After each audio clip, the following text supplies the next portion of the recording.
My worst of the weekend was the passing of Philip Seymour Hoffman. It's pretty bummed out, man. Dude was a heck of an actor, and it's really sad to see abuse, And that was a shocker, too. We were on our Yeah. way over to the game, and I was checking Twitter, and it just started popping up and popping up. And, Paulie, you got a little story. You want to tell it now or you want to hold on to it? No, I'll mention it because Seton and I were talking about it. About 5 o'clock on Saturday evening, we're walking up Greenwich Street in Greenwich Village. And I was with my sister and my wife. And Philip Seymour Hoffman, I mentioned on the show before, is my favorite actor. And I've never seen him before in person. And we see him walking down the street. He's wearing a big puffy coat. And I'm like, that's Philip Seymour Hoffman. I look at my wife. I'm like, hey, there he is. There he is.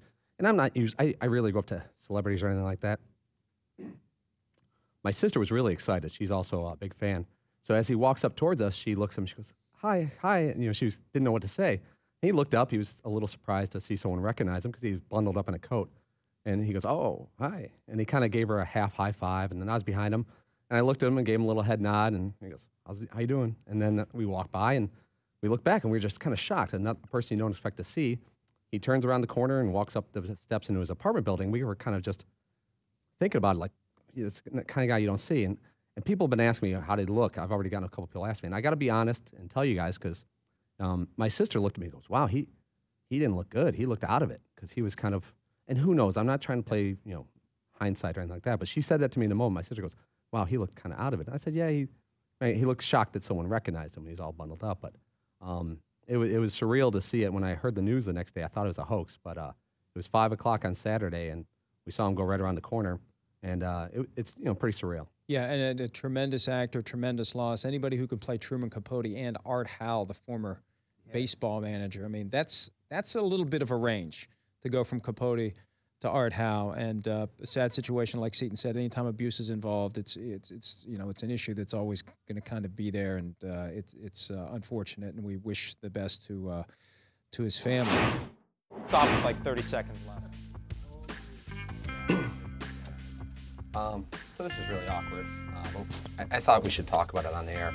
I mentioned before in the show that Philip Seymour Hoffman's always been one of my favorite actors, if not my favorite. We were walking up Greenwich Street by DiAgostino's at the grocery store, and I saw Philip Seymour Hoffman walking. I knew it was him right away, and my sister and my wife were with me. I said, look, I don't get really gushy about actors and athletes anymore, but this guy's my favorite. And I wasn't going to say hi to him. My sister is a little more open. She looked at him and she goes, hi, and he looked up. Oh, hey, and kind of gave her a little pat on the hand, like a high five almost. And then he walked by me and I said hi, and kind of gave me a head nod and a smile. And to be very honest, because the guys were asking me, how did he look? This was Saturday at 5 p.m. And he walked around the corner right into his apartment. I'm like, wow, that's pretty surreal to see him. And my sister said to me in the moment, not in hindsight, she goes, wow, he looked wasted. And I looked at her and I go, yeah, he seemed kind of out of it. Now, it could mean nothing, of course, but in the moment we didn't think anything of it. We just thought maybe he's a tired guy or he was bundled up in the coal. But then when you get the news the next day, you're like, this must be a hoax. So we just saw the guy. So it was a surreal end to a week, and I take no joy in the fact that I saw the guy, but I wanted to mention that story.